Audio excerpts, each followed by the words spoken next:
লম্বা হিয়া বড় একটা লাইনে আমি দাঁড়িয়ে আছি। ভাবছেন কি জন্য? আসলে চাকরির ইন্টারভিউ দিতে আসছি। অনেকক্ষণ পর আমার সিরিয়াল আসলো।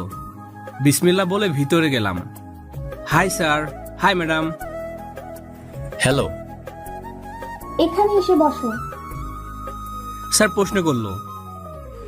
কয়টা প্রেম করেছেন? স্যার বেশি না, মাত্র 12টা। ছ্যাঁকা কয়বার খেয়েছেন? মাত্র 13 বার। ডেটিং এ কয়জনের সাথে গেছেন? খুব বেশি না, 14 জন। তোমার চাকরি পাক্কা?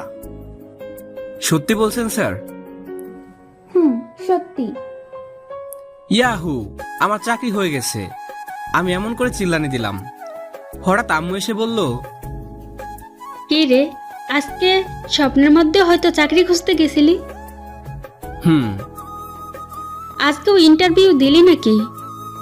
হ্যাঁ আম্মু, ইন্টারভিউ না সেই রকম।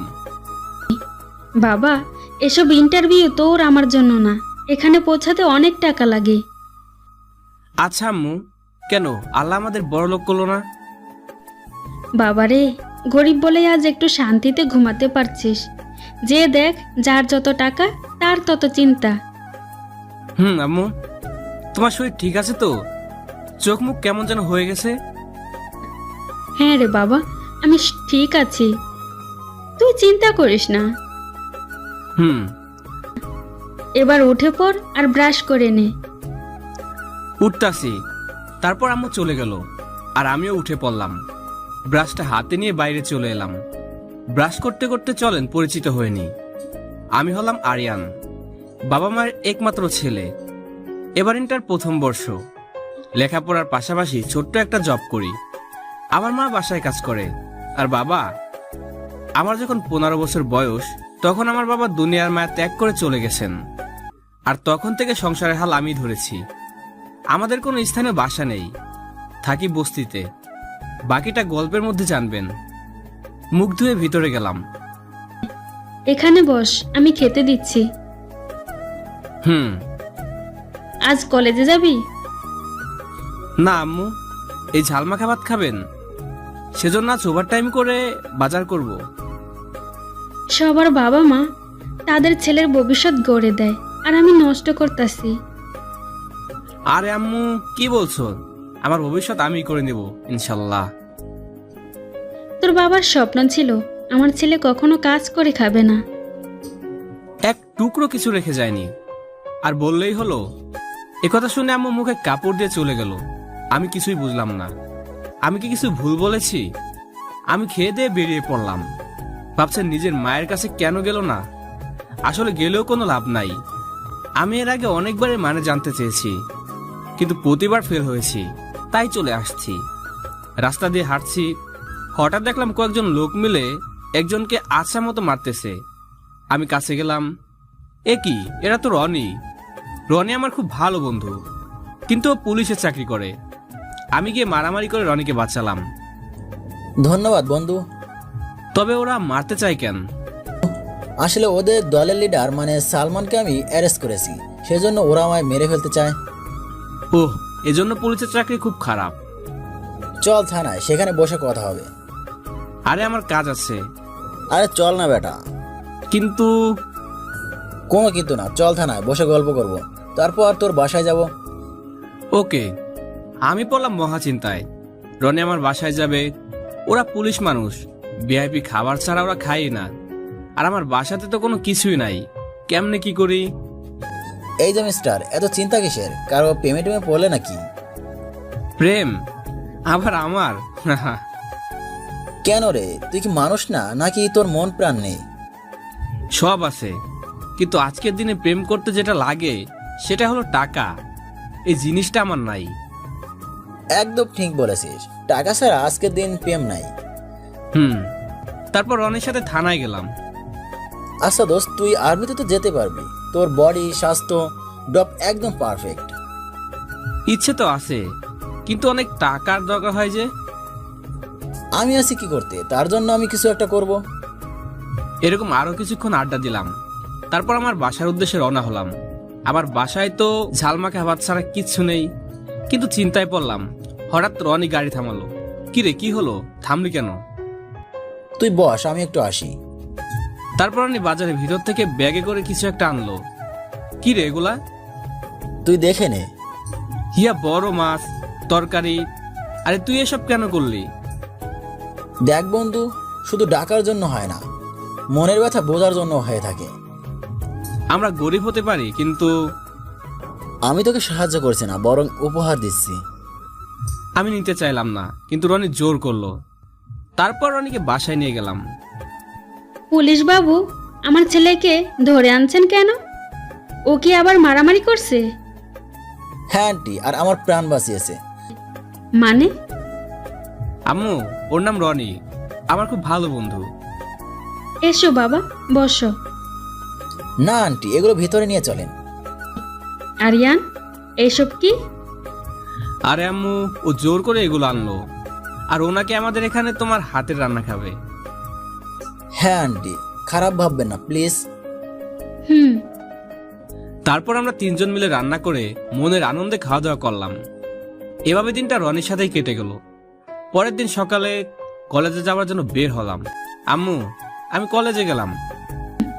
বাবা, ভালো হয়ে যাস, আর রাস্তায় মারামারি করবি না, ঠিক আছে? ঠিক আছে। তারপর আমি বেরিয়ে পড়লাম। রাস্তায় এসে দেখি রনি। কিরে রনি, কি খবর? এইদিকে একটু কাজ ছিল, তাই যাওয়ার সময় তোর সাথে দেখা করতে আসলাম। ও, আমি কলেজ যাচ্ছি। গাড়িতে বস, আমি পৌঁছে দিচ্ছি। ঠিক আছে। তারপর রনির গাড়িতে বসলাম। হাজার হলে পুলিশের গাড়িতে করে চলে যাচ্ছি, ভাবটা আলাদা। দোস্ত, তুই তো গাড়ি চালানোর ট্রেনিং দিলি, আর সার্টিফিকেটও পাইলি। আমি কি ইচ্ছে করে করতে চাইছি? তুই জোর করলি। তাহলে একটা কার চালা। না রে, আমার ওই সেলসম্যানের চাকরি ভালো। এই তো কলেজে এসে পড়েছি। ওকে বন্ধু, বাই। বাই। তারপর হারামিগুলার কাছে গেলাম। হাই হারামি। হ্যালো হারামি টু। তারপর বল, তোদের কি অবস্থা? এই তো বন্ধু, চলছে। শুভ, সাগর, সবুজ, শিয়াব আসিস, কিন্তু শালা কুত্তা মুমিন কই? কই আর থাকবে, ওই তো ময়নার দিকে হা করে তাকিয়ে আছে। ওই শালা মুমিন, বল। ময়নাকে যখন ভালোই বাসে তখন যে বলছিস না কেন? দর করে। ওকে আমি বলতেছি। না দোস্ত, তুই বললে যদি তার উপর ক্রাশ খাই, তখন আমার কি হবে? আরে কিছু হবে না। এই যে ময়না মিস, আমায় বলছেন? এখানে ময়না পাখি বলে অন্য কেউ কি আছে? বলেন। এইদিকে আসেন। আসলাম, এবার বলেন। এই হারামিকে দেখছেন? ওর নাম মমিন। ও আপনার জন্য একদম ফিদা। জানি, কিন্তু যে বলতে এসে ভয়ে পালিয়ে যায় সে কতটুকু ভালোবাসে সেটা আমি জানি। আরে আরে, সে তোমায় হারানোর ভয় বলতে পারছে না। এতদিন জানতাম ভালোবাসার মানুষকে হারানোর ভয়ে আগে ভাগে প্রপোজ করে, আর আজ শুনলাম হারানোর ভয়ে প্রপোজ করে না। সবই কপাল। ধুর, ও তোমাকে প্রপোজ করার পর যদি তুমি ওকে না বলে চলে যাও, তাহলে আমার বন্ধুটা খুব কষ্ট পাবে। তাই প্রপোজ না করে দূর থেকে ভালোবাসার মানুষকে দেখছে আর শান্তি অনুভব করছে। ঠিক আছে, কিন্তু একজন ভীতুকে আমি কেন ভালোবাসবো? মমিন, তুই প্রমাণ করে দে যে তুই ভীতু না। বন্ধু, আমায় সাহায্য করছিস নাকি ফাঁসাচ্ছিস? আরে বেটা, ঝটপট প্রপোজ করে ফেল, নয়তো পাখি উড়া যাইব। বন্ধু, একটা ফু দে তো, আমার ভিতরে ভয় ঢুকছে, সরি সাহস ঢুকছে। ফুল তো নাই। হ্যাঁ, ইয়ে মানে নো প্রবলেম। ফুল নেই তো কি হয়েছে, কলম আছে তো, এই নে কলম আর কর প্রপোজ। তারপর মমিন কলম হাতে নিয়ে এক হাঁটু গেড়ে বসলো। আই লাভ ইউ আমার ময়না। I love you too. যা হারামিগুলা। ধন্যবাদ বন্ধু, বাই। বন্ধু, এই দিকে দেখ। কিরে? দেখ না, পরি। আমি তাকিয়েই তো হা করে গেছি। মনে হচ্ছে আমি মানুষ না, আমি পাথর। মনের মধ্যে বিনা তেলে লাড্ডু ফুটতেছে। কি সুন্দর টান টান কাজল কালো চোখ, মিষ্টি মাখা গোলাপের পাপড়ির মতো দুই ঠোঁট, আর ঠোঁটের মাঝে বিশাল পাহাড়ের মতো নাক, রেশমি কালো চুল, মিষ্টি বড় হাসিতেই গালে টোল পড়ে। এটা দেখে আমি ক্রাশ খেলাম। কিরে মূর্তির মতো দাঁড়িয়ে রইলি কেন? পরীকে দেখার সময় বেয়াদবি নট এলাও। এখানে পরি এলো কোত্থেকে? এই হলো পরীর রানী। সবার চোখ দেখা যায় না, এটা আমি জানি। বাপ রে বাপ, মেয়েকে দেখার সাথে সাথে এই কবি হয়ে গেলি? একে নিয়ে লিখবো কবিতা, আমি লিখবো গান। কাগজ কলম ফোলাবে তবু ফুরাবে না গান। শালা কবির জগৎ থেকে বেড়ে আয়। হঠাৎ আমার পাছায় কারো লাথি মারা অনুভব করলাম। পিছনে ঘুরে দেখি শালা সবুজ। কিরে কবি, তোর কবি গিরে গেছে নাকি আরেকটা দিন? না, দিতে হবে না, থাম। আরে মামু, মেয়েটা তো আমাদের দিকেই আসছে। কেলানি খেতে মনে হয়, পালা। সব শালারা পালালো আর আমি হা করে তাকিয়ে আছি। মেয়েটা এসে বলল, হাই। প্রথম দেখতেই হাতে হাত দেয়া, বাহ খুব ভালো। Hello, I love you. I love you too. আই আমার হাত ছাড়েন। আই লাভ ইউ টু জানু মানু। আরে কি করছেন? ছাড় বলছি। আমার হুঁশ ফিরল। এ কি, আমি ওর হাত ধরে আছি আর ও আমায় আচ্ছা মতো গালি দিতে যাচ্ছে। যত সব ছোট লোকের বাচ্চা, ছি, আমার হাতটাই দুর্গন্ধ হয়ে গেল। ডিসগাস্টিং। মেয়েটা চলে গেল আর হারামিগুলাও আসলো। মামা একদম ফাটিয়ে দিয়েছোস। কিরে, কি হয়েছিল বলতো? ওই মেয়েটা তোর কাছ দিয়ে যাচ্ছিল, হঠাৎ তুই ওর হাত জড়িয়ে I love you too too too বলতে লাগলি। ধুর, কেলেঙ্কারি হয়ে গেল। এবার কি করবি? এবার দেখ আমার কেরামতি। কি করবি? দেখতে থাক। ক্লাসের ঘন্টা বাজতেছে, চল ক্লাসে। তারপর ক্লাসে চলে গেলাম।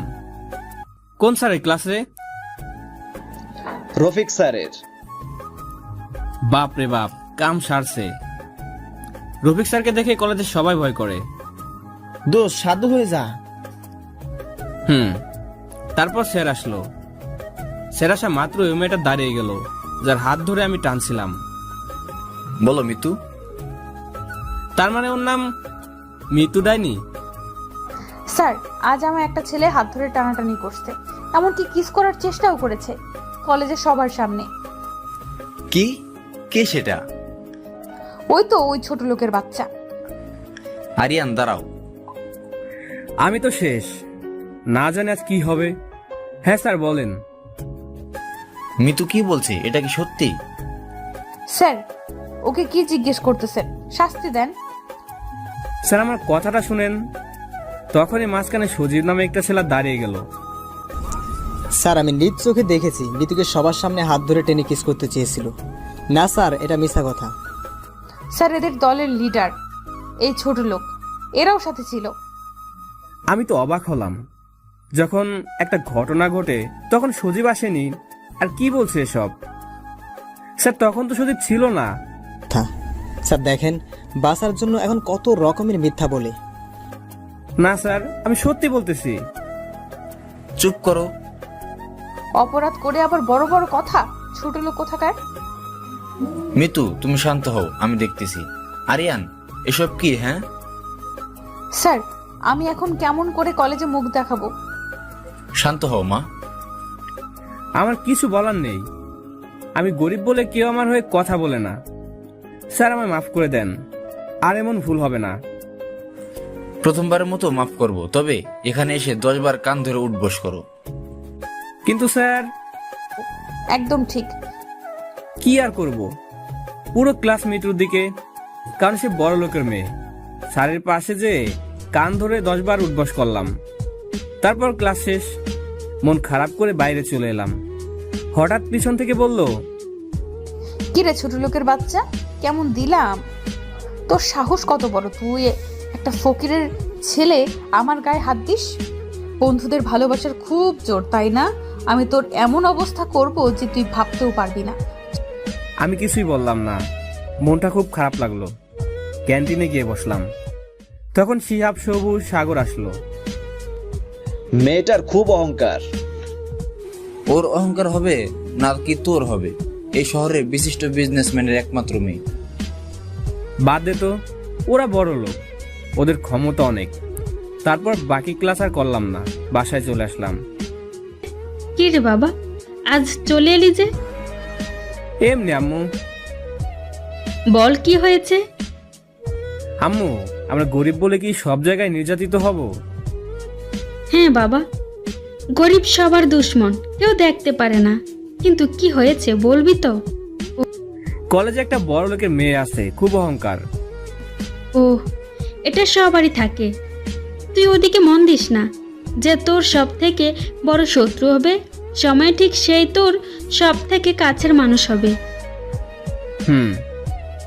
মন দিয়ে তুই পড়াশোনা কর, তাহলে একদিন তুইও বড়লোক হতে পারবি আর ওদের পাল্টা জবাব দিতে পারবি। হ্যাঁ আম্মু, আমি পড়াশোনা করব মন দিয়ে। যা গোসল করে নে। তারপর গোসল করলাম, আজান দিল, নামাজ পড়ে আসলাম, খাওয়া দাওয়া করে একটু রেস্ট নিলাম। কিন্তু শুয়ে থাকলে হবে না, আমার কাজে যেতে হবে। উঠে কাজে চলে আসলাম, রাত 8টা পর্যন্ত কাজ করে বাসায় ফিরলাম। বাবা, একটু খাওয়া দাওয়া করে নে। না আম্মু, খেয়ে আসছি। ও, তাহলে পড়তে বস। ঠিক আছে। তারপর রুমে যেয়ে বই খুলে পড়তে লাগলাম। পড়তে পড়তে রাত 12টা বেজে গেল। এবার চোখ আস্তে আস্তেই বন্ধ হয়ে আসতে লাগলো, তাই বই বন্ধ করে ঘুমিয়ে গেলাম। সকালে আম্মুর ডাকে ঘুম ছুটলো। কি হয়েছে, ডাকো কেন? কটা বাজে তোর খেয়াল আছে? কলেজে কখন যাবি? কেবল তো রাত হলো। রাত হলো না, দুপুর হলো। কি? কি?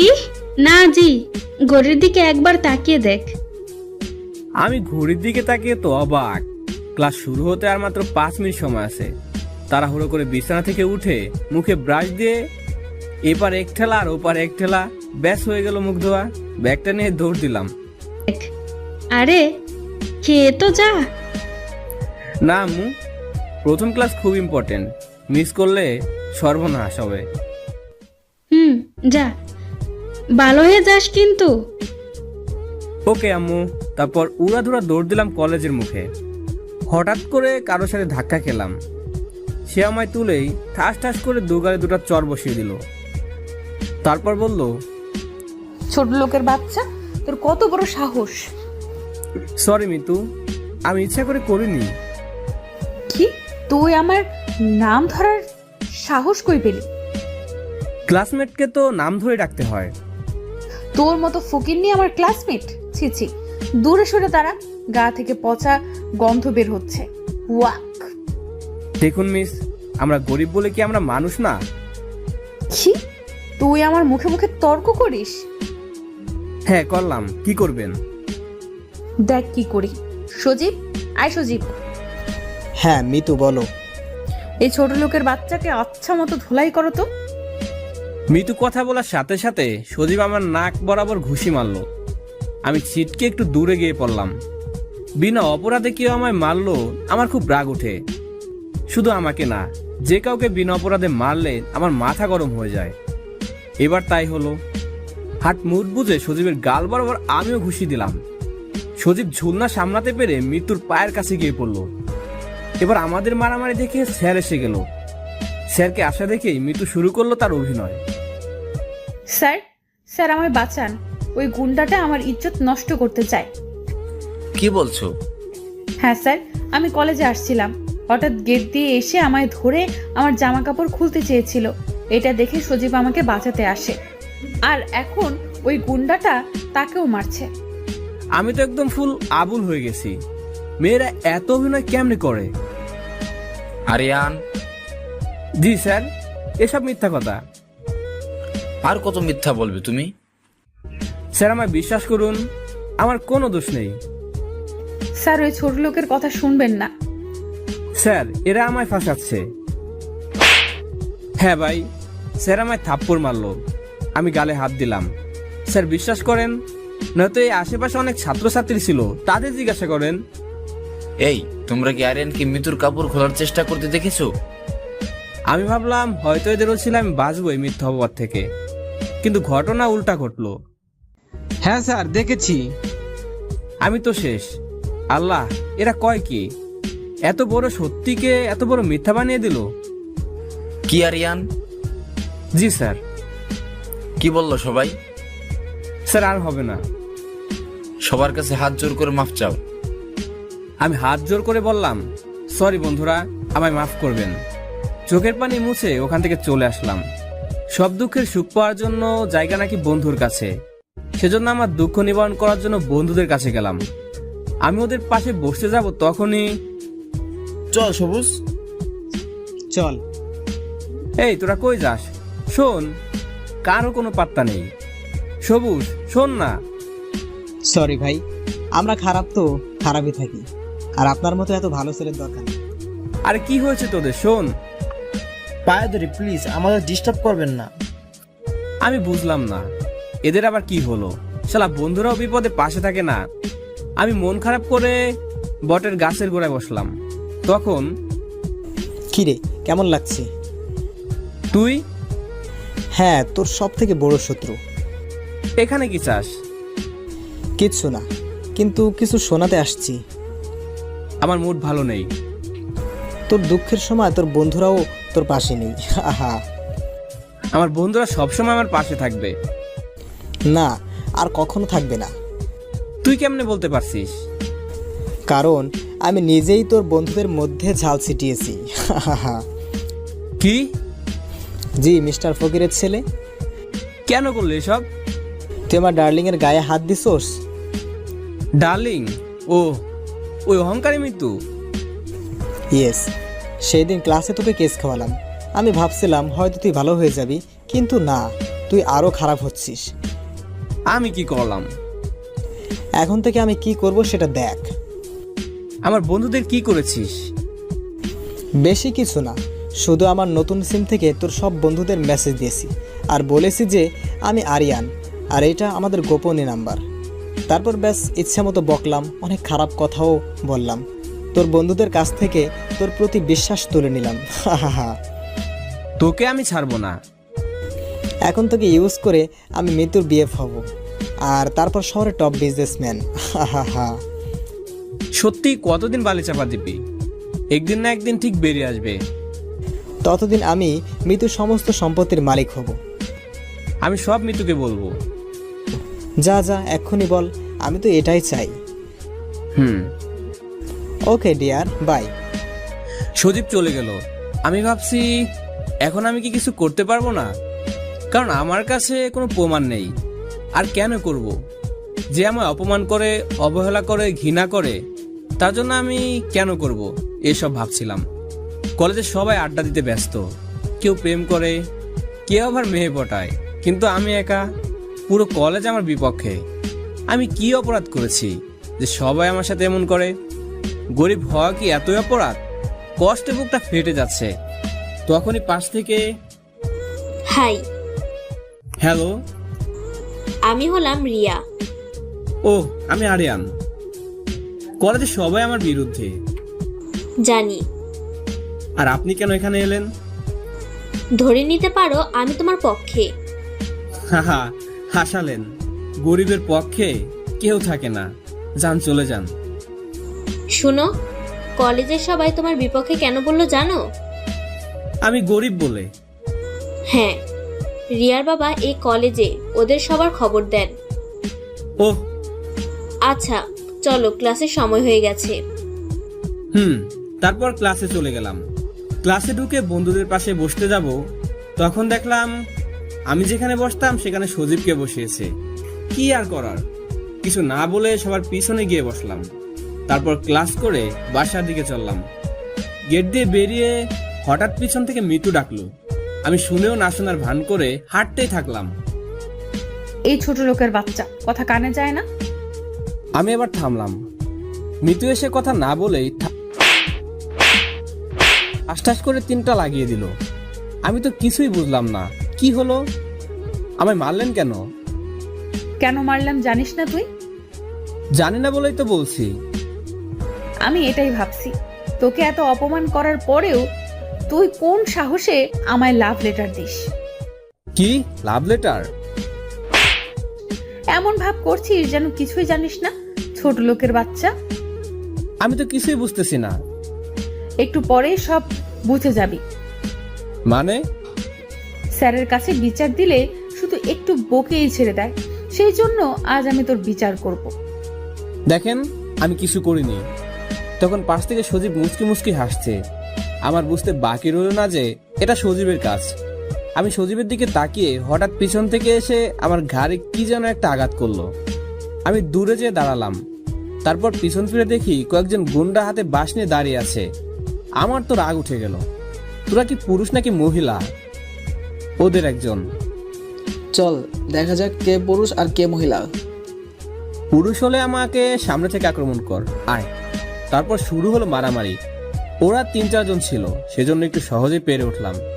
কিন্তু পেছন থেকে সজীব একটা রড নিয়ে আমার মাথায় বাড়ি মারলো। আমি মাথা ধরে বসে পড়লাম। কিরে ফকিরের ছেলে, খুব তো বললি তুই নাকি মহামানুষ, তাহলে এখন মাটিতে পড়ে আছিস কেন? আমি কথা বলতে চেয়েও পারলাম না। ধপাস করে মাটিতে পড়ে অজ্ঞান হয়ে গেলাম। তারপর আর কিছু বলতে পারবো না। গান ফেরার পর নিজেকে একটা বন্ধ করে আবিষ্কার করলাম। মাথাটা প্রচুর ব্যথা। আশেপাশে তাকিয়ে দেখি এরা তো হাসপাতালের মতো দেখাচ্ছে। কি, আমি হাসপাতালে আসলাম কেমনে? তখনই রিয়া আসলো। আমি এখানে কেমনে আসলাম? আমি এনেছি। কলেজ থেকে বাসায় যাবার সময় দেখি তুমি অজ্ঞান হয়ে মাটিতে পড়ে আছো। ও, আমার আম্মুকে কিছু বলছো? না, এখনো বলিনি। ভালো করছো। আচ্ছা, তোমার কি হয়েছিল আর কারা তোমায় এভাবে মেরেছে? গরিবদের তো সবাই মারে। বলো প্লিজ। কে আবার? মিতু? মিতু কিন্তু একটু বেশিই করছে। কিছু করার নেই, আমি যে গরিব সহ্যই করতে হবে। কিন্তু তাই বলে এত? কিন্তু সজীব প্ল্যান করে আমায় ফাঁসাচ্ছে। কেন? আমি জেনে গেছি সজীব সম্পত্তির লোভে মিতুর বিয়ে হবে, প্রেমের অভিনয় করবে। কি? আর এজন্য আমার মিতুর চোখে খারাপ বানাচ্ছে। ঠিকই আছে, এমন অহংকারী মেয়ের সাথে এমনই হওয়া উচিত। যাক, বাদ দাও। এখন কটা বাজে? দুপুর 3টা। কি? নিশ্চয় আম্মু খুব চিন্তা করতেছে। তুমি এত আম্মু আম্মু করছো কেন? এই পৃথিবীতে আম্মু ছাড়া আমার কেউ নাই। ও, আমার এখন বাসায় যেতে হবে। আচ্ছা দাঁড়াও, আমি বিল দিয়ে আসি। তারপর আমি আর রিয়া হাসপাতাল থেকে বেরিয়ে পড়লাম। ধন্যবাদ। হা হা, কেন? এই তো আমার জন্য এত কিছু করার জন্য। আরে কি বলছো?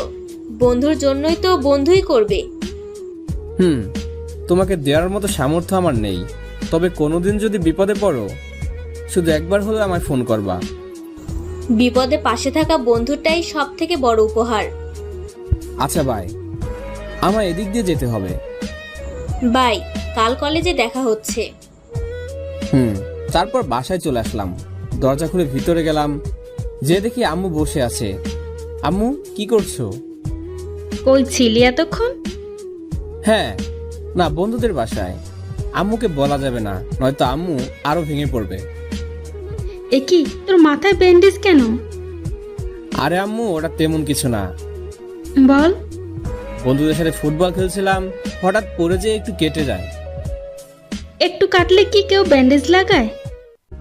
আরে আম্মু, বন্ধুদের মন তো বুঝো। আমি বললাম একটুকু কাটাতে কিছু হবে না, তারা শুনলই না, জোর করে ব্যান্ডেজ লাগালো। সত্যি তো? আরে আম্মু, কেন তোমার মিথ্যা বলতে যাব? কিন্তু আমার কেন মন জানি মনে হচ্ছে তুই মিথ্যা বলছিস। না আম্মু, আমি সত্যি বললাম। খাইছিস? না।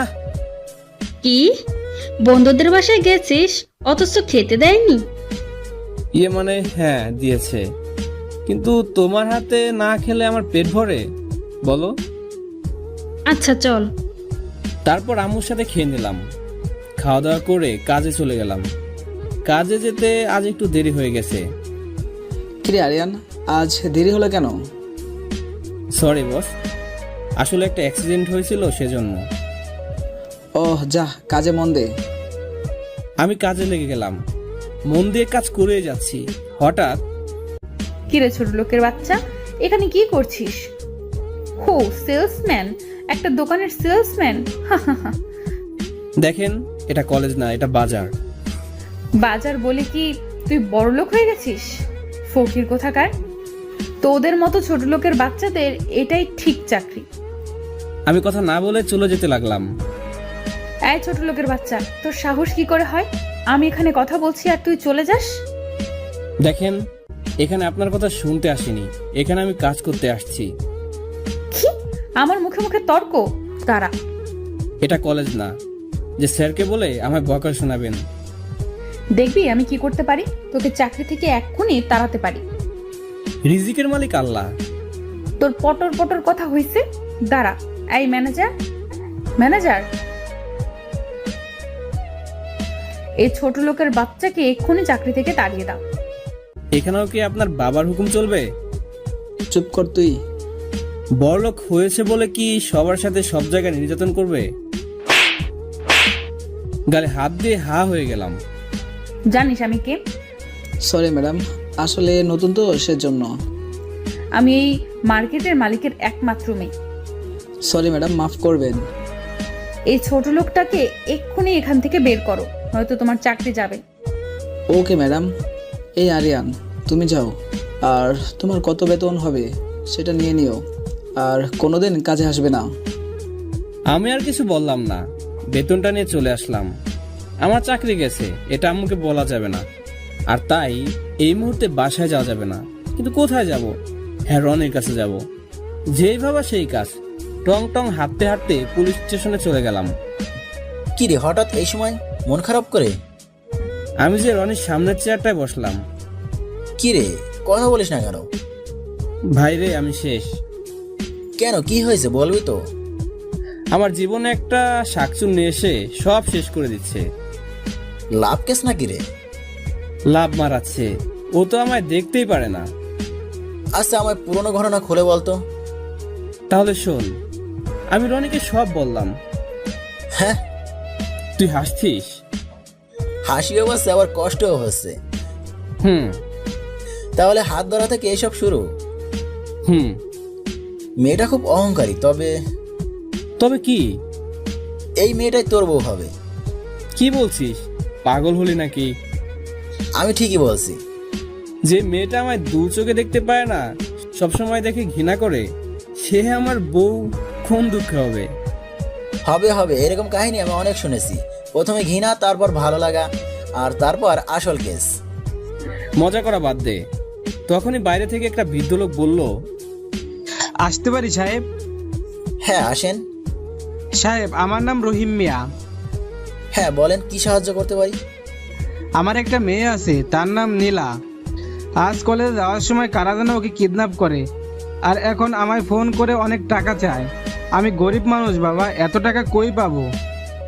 আচ্ছা ঠিক আছে। তখনই রনির ফোন বাজতে লাগলো। হ্যালো।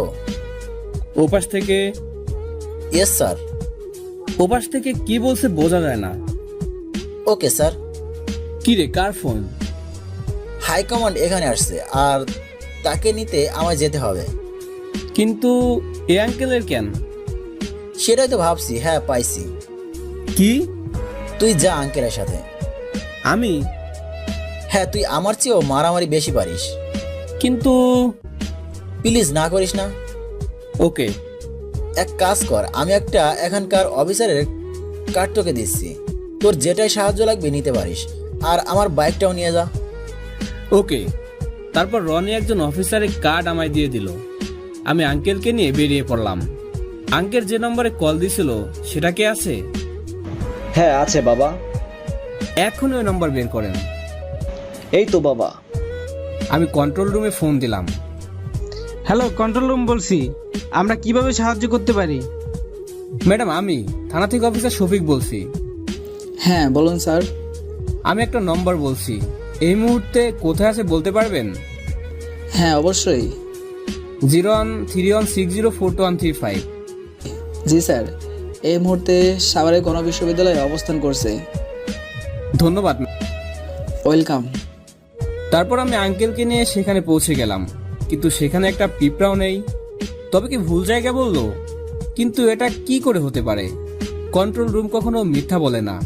তারপর এটা নয় তো যে এখানে ছিল কিন্তু এখন নেই। আঙ্কেল, এই জায়গা ভালো করে খুঁজেন, কিছু না কিছু তো অবশ্যই পাবো। তারপর আমি আঙ্কেল জায়গাটা ভালো করে খুঁজতে লাগলাম। খুঁজতে খুঁজতে একটা জিনিস পেলাম, সেটা হলো ক্রেডিট কার্ড, কিন্তু এটা বাংলাদেশি বলে মনে হচ্ছে না। বাবা, এই তো, এটা কি? আরে এটা তো সিম কার্ড। বাবা, আমার মেয়েকে বাঁচাও। ইনশাল্লাহ, তারপর আপনার মেয়ের কিচ্ছু হবে না, চলেন। তারপর আঙ্কেলকে নিয়ে চলে গেলাম সিমের অফিসে। Hello sir. হাই, আচ্ছা আমার কাছে একটা সিম আছে, আপনার কি বলতে পারেন এটা কার নামে রেজিস্ট্রেশন করা আছে? ইয়েস, তবে ওর নাম্বার লাগবে। ওকে, এই সিম আমি আমার মোবাইলে তুললাম। এই নেন নম্বর 01222222। হ্যাঁ স্যার, একটা বৃদ্ধ লোকের নামে রেজিস্ট্রি করা আছে, তার নাম হলো রফিকুল ইসলাম। না না, একজন বৃদ্ধা বয়স্ক ব্যক্তি কখনো কিডন্যাপ করতে পারে না, এটার সাথে কোনো একটা ঝামেলা আছে। কি করব বুঝতে পারছি না। আচ্ছা, শফিকুল ইসলামের ফটো দেখান তো। ইয়েস। এ কি, এ তো একদম বয়স্ক, প্রায় 70 থেকে 80 বছর বয়স হবে। একজন 80 বছরের বৃদ্ধ লোক কি করে কিডন্যাপ করতে পারে? স্যার, এটাও তো হতে পারে, ওটা অন্য কারো মোবাইল। হ্যাঁ ঠিক, পুলিশকে বোকা বানানোর জন্য একজন বৃদ্ধ লোকের মোবাইল ইউজ করে, আর এটা দিয়ে সবার। কি হলো স্যার? যদি এটা দিয়ে আপনাকে ফোন করে তাহলে নিশ্চয়ই তার সঙ্গীকেও ফোন করেছে। 1 মিনিট। আরে বাহ, কি হলো? এ তো জল না চেতে পানি। মানে হলো এই ফোন যার কাছে ছিল সে অনেক কয়টা নম্বর সেভ করছে, আর সবগুলো নাম দিয়ে। তার মানে এরা অনেক কয়েকজন লোক মিলেই কাজটা করছে। হ্যাঁ, হতে পারে, এটা তো ছেলে মেয়ে উভয় হতে পারে। তার মধ্যে নাম আছে দুলাল, কাঞ্চন। কাঞ্চন কি ছেলে নাকি মেয়ে? একটা হিন্দি ফিল্মে নাম শুনেছি, সেখানে ছেলে ছিল, তার মানে এটাও ছেলে। তবে কাঞ্চন নামটা যেন কোথাও দেখছি।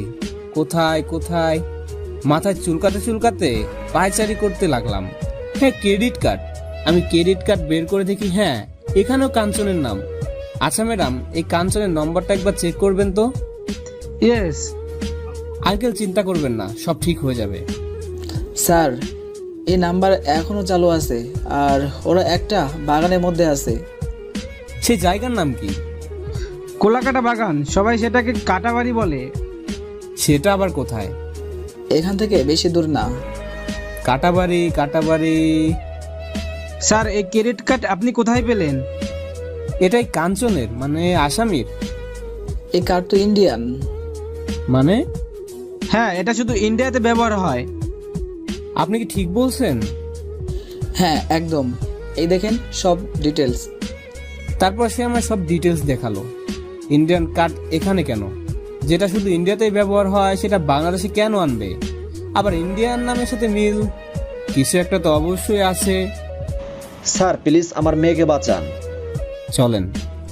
স্যার, একা যাবেন না, জায়গাটা খুব মারাত্মক। মরলে দেশের জন্যই মরবো। তারপর বেরিয়ে পড়লাম। কিছুক্ষণের মধ্যেই পৌঁছে গেলাম। আঙ্কেল, এই নেন আমার ফোন, আর এই নেন মাইক্রোফোন, এটা কানে দেন। মাইক্রোফোন মানে কানে যেগুলো দেয় সেগুলোর অনেক বাইকে ছিল। আমার ফোনে কেউ কল দিলে আমার এটা দিয়ে বলবেন, আপনি এটা নিয়ে কথা বললে আমি শুনতে পারবো। ওকে। কেউ এদিকে আসতে লাগলে আপনি লুকিয়ে যাবেন। ঠিক আছে বাবা, সাবধানে যেও বাবা। আমার কিছু হবে না আঙ্কেল, চিন্তা করবেন না, আসি। তারপর আমি আস্তে আস্তে ভিতরে যেতে লাগলাম। আড়ালে লুকিয়ে দেখি এখানে অনেক লোক, আর মাঝখানে একটা বিশাল ট্রাক আছে। আমি ধীরে ধীরে সামনে এগোতে লাগলাম। আড়ালে লুকালাম, দেখি একজন এদিকে আসছে। আমি দাঁড়িয়ে গেলাম। কাছে আসা মাত্রই আমি বেরিয়ে ওর মুখ আর গলা ধরে মুসরান দিলাম, আর ওকে টেনে আড়ালে আনলাম।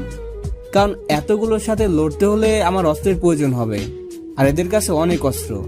ওর কাছ থেকে সব অস্ত্র নিলাম। একটা চাকু নিলাম, একটা বুলেট প্রুফ জ্যাকেট, আর কিছু না। চাকুটা খুব ধারালো, এটা দিয়ে আমার কাজ চলবে। তারপর একটু সামনে গেলাম। আর একটা শিকার, তার কাছে বন্দুক আছে, তাই একটু সাবধানে। যে পায়চারি করছে সামনে আবার পিছনে। যখন সে সামনে যেতে লাগলো তখনই আর একটু সামনে গেলাম। আর তারপর যখন সে পিছনে ঘুরে আমার কাছে আসলো, আমি ঝোপের ভিতরে লুকিয়ে আছি। পিছনে এসে আবার যখন সামনে ঘুরলো তখন আমি লাফ মেরে উঠে ওর গলায় চাকু বসালাম। ক্লাসে স্যার বলছিল মানুষের শ্বাসনালী হচ্ছে মেন, ওটা কেটে গেলে সে আর কথা বলতে পারে না। আমি এটাই কাজে লাগালাম, কারণ একজন কথা বললে সবাই অ্যালার্ট হয়ে যাবে আর আমার কাজটা আরো কঠিন হয়ে যাবে। এখন যাকে মারলাম তার কাছে বন্দুক, কয়েকটা বোম আর একটা চাকু আছে। আমি শুধু চাকু আর বোমা নিলাম, কারণ বন্দুক আমি ততটা ভালো চালাতে পারি না। 2 হাতে 2টা চাকু। এবার সামনে পা বাড়ালাম। Hello uncle. হ্যাঁ বাবা, বলো। আপনি ঠিক আছেন তো? হ্যাঁ বাবা, তুমি আমার মেয়েকে বাঁচাও বাবা। চিন্তা করবেন না, আমি থাকতে নীলার কিছু হবে না। তাই যেন হয়। আচ্ছা, আপনি সাবধানে থাকেন। ঠিক আছে। এবার আমি আবারও শুরু করলাম আমার কাজ। এবার মারতে মারতে প্রায় সবাইকে মারা শেষ। আমি ট্রাকের কাছে এসে গেছি। এ কি, ট্রাক ভর্তি মেয়ে? মানে এরা টাকার জন্য কিডন্যাপ করেনি, পাচার করার জন্য কিডন্যাপ করছে। Hello uncle. বলো বাবা। আপনার মেয়ে কি ড্রেস পরেছিল? ব্লু কালারের জামা। কিন্তু এখানে তো কেউ ব্লু কালারের ড্রেস পরা নাই। কি, তার মানে আমার মেয়েকে ওরা মেরে ফেলেছে? দেখেন, এখন ভেঙে পড়ার সময় না, বিশ্বাস হারাবেন না। যদি এরা পাচারের জন্য কিডন্যাপ করে থাকে তাহলে কাউকে এরা মারবে না, আপনার মেয়েকেও না। তাহলে আমার মেয়ে কোথায়? কোথাও না কোথাও তো আছেই। আমার মেয়ে। আমি খুঁজতে লাগলাম। এর আসল অপরাধী কে? ট্রাকের পিছনে যেয়ে তো আমি অবাক, এক বিশাল দেহের পালোয়ান দাঁড়িয়ে আছে। ওর কাছে গেলে তো আমায় তুলে আছাড় মেরেই মেরে ফেলবে। সাথে আরো 2 জন আছে। না, এভাবে হবে না। শক্তি দিয়ে এদের সাথে পারা যাবে না, বুদ্ধি কাটাতে হবে। আমি দেখলাম কিছু কাঠ পড়ে আছে, ওটা হাতে নিয়ে গাছের মরা পাতার উপর জোরে বাড়ি দিলাম। সাথে থাকা 2 জন এদিকে ঘুরলো, আমি আবার বাড়ি দিলাম। এবার এদিকে আসতে লাগলো। আমি সেখানে 2-3টা বোমা পাতাতে ঢেকে রেখে সরে চলে আসলাম। ওরা ওখানে আসা মাত্রই ফটাস করে বোমা ফেটে গেল। এখন শুধু শালা হাতি বাকি আছে, কিন্তু এর সাথে তো পেরে ওঠা খুব কঠিন। তবুও সামনে গেলাম। লোকটা বলল, कौन है तू? क्या हुआ? শালা ছোটকালে কত হিন্দি ঝাড়লাম, আর আজ আমায় ঝাড়ছিস? साले बोलता नहीं क्यों? তুই কন হেবে? मैं कांचन हूँ। तू कौन है? তার মানে এই শালা কাঞ্চন। तुझे हिंदी आता है? হ্যাঁ, কিউ তুঝে বাংলা নেই আতা? नहीं, आई हेट बांग्ला। শালা বাংলাকে অপমান করছিস। আমি চাকু বের করে শালার গলায় বরাবর মেরে দিলাম। সে গালে হাত দিয়ে এক হাতে আমায় মারল ঘুষি। শালা গন্ডারের মতো এত শক্তি যে আমি 10 হাত দূরে যেয়ে পড়লাম। আমার কানের হেডফোন খুলে আরো দূরে পড়লো। তারপর তার সাথে মারামারি করতে লাগলাম, কিন্তু যদি আমি মারি একটা, শালা লাথি মারি 3টা, কিছুতে পেরে উঠছে না। আমার অবস্থা শেষের দিকে। মাটির উপর গিয়ে পড়লাম। সেখান থেকে একটা লাথি মেরে দূরে ফেলে দিল। আমার অবস্থা খুব খারাপ, এর সাথে আমি পারবো না। तुझे हिम्मत किस आए रे? मुझे मारन नहीं। তুই আমার দুশ্মন হো। हिम्मत है तो मार मुझे। এই কথা বলে আর একটা লাথি। হার মানলে চলবে না, বাংলার দুশ্মন, একে শেষ করতেই হবে। একটা শেষ চেষ্টা করি।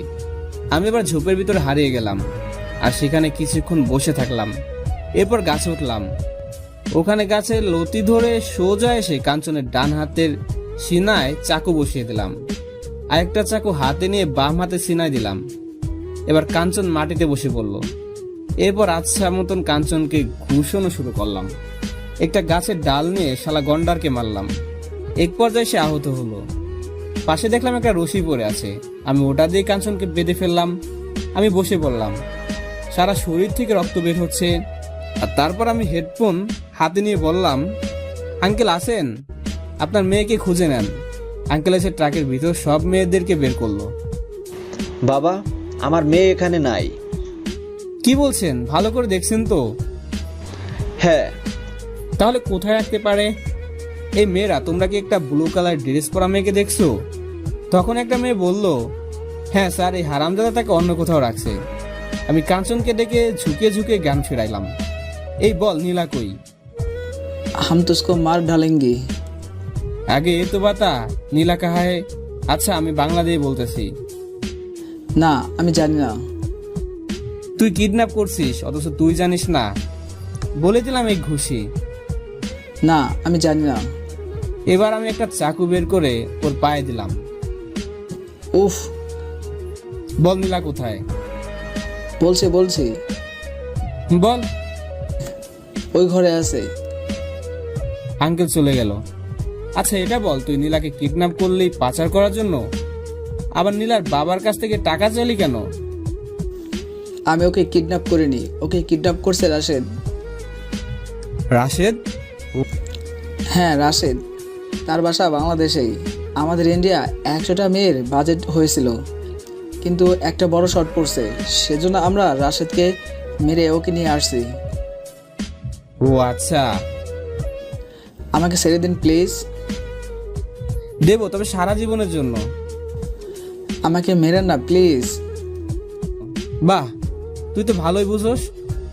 তোকে না মানলে আমার পাপ হবে। থামো আরিয়ান। তাকিয়ে দেখি কমান্ড স্যার আর রনি। আমি দাঁড়িয়ে সেলুট করলাম। স্যার আপনারা? হ্যাঁ, আমরা ইনফরমেশন পেয়ে ছুটে আসলাম। কিন্তু ইনফরমেশন কে দিল? আমি ফোন করেছিলাম। কখন? যখন তুমি ওর হাতে মার খাচ্ছিলে তখন। ও সরি দোস্ত, এখানে তোকে পাঠানো আমার ঠিক হয়নি। আরে তেমন কিছু হয়নি। তুমি জানো তুমি কি করছো? একজন নামকরা সন্ত্রাসীকে ধরেছো, যে ইন্ডিয়া থেকে এসে বাংলাদেশের মেয়েদের পাচার করে। হ্যাঁ স্যার, আর এদের সাহায্য করে আমাদের বাংলার কিছু বেমান। হ্যাঁ, আর তাই আজ পৃথিবীর মানচিত্রে বাংলাদেশ একটা কলঙ্কিত দেশ। স্যার, এ আমাদের বাংলা ভাষাকে অপমান করছিল, বলছিল আই হেট বাংলা। শালা বলেই দিলাম লাথি। I am proud of you my son. আজ তুমি আইনের লোক না হয়েও দেশের জন্য যা করলে, আমরা আইনের লোক হয়েও পারিনি। স্যার, দেশের জন্য শুধু আইনের লোক লড়বে, বাকিরা কি লড়তে পারে না? বাংলাকে রক্ষা করতে সমস্ত বাঙালি লড়াই করা উচিত, আর আমি সেটাই করেছি। কমন স্যার আমায় জড়িয়ে ধরলো। দোস্ত তোর শরীর ভালো না, চল হাসপাতালে যাই। চল। তারপর ওদের গাড়িতে করে হাসপাতালে আসলাম। হাসপাতালে রাত হয়ে গেল। দোস্ত আজ তুই যা করছিস না, হ্যাপি। ওসব বাদ দে, বাসায় যাবি না? হুম। কিন্তু এভাবে আমায় বাসায় তো যাওয়া হবে না। কেন? আমার সারা শরীর ব্যান্ডেজ করা, আম্মু দেখলে কান্না শুরু করে দিবে। আমি বুঝিয়ে বলবো, চল। ওকে। তারপর রনির সাথে বাসায় আসলাম। বাসায় এসে দেখি আম্মু রান্না করতেছে। কি হয়েছে? আবার মারামারি করছিস তাই না? আসলে আম্মু অন্যদিকে তাকিয়ে হাই আন্টি। এবার ঘুরে তাকালো। আরে রনি বাবা, তুমি? কি দেখছো আম্মু?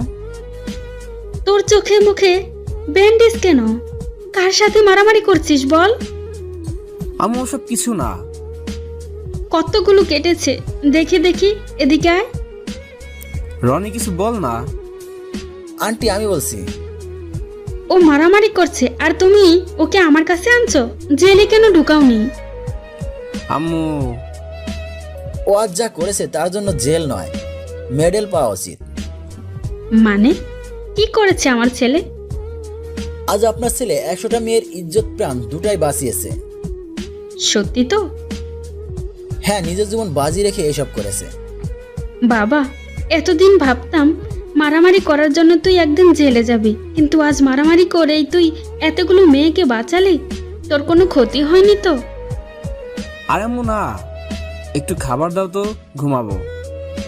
আচ্ছা আয়। রনি বাবা তুমিও আসো। না আন্টি থাক, আজ আসি। রনি আয়, বস। আচ্ছা। তারপর আমি আর রনি খেতে বসলাম। আম্মু খেতে দিল। জানিস আজ এখানে তোকে পাঠানোর জন্য আমার চাকরি যেত। কেন? তোকে পাঠানোর পর আমি কমান্ড স্যারকে নিয়ে আসি, আর স্যার থানায় এসেই সবাইকে চেক করতে লাগলো। কাউকে প্রশ্ন করে, আবার কাউকে বন্দুক ধরে, আবার কারো কার্ড দেখতে চায়, আর শফিকের কাছে কার্ড দেখতে চায়।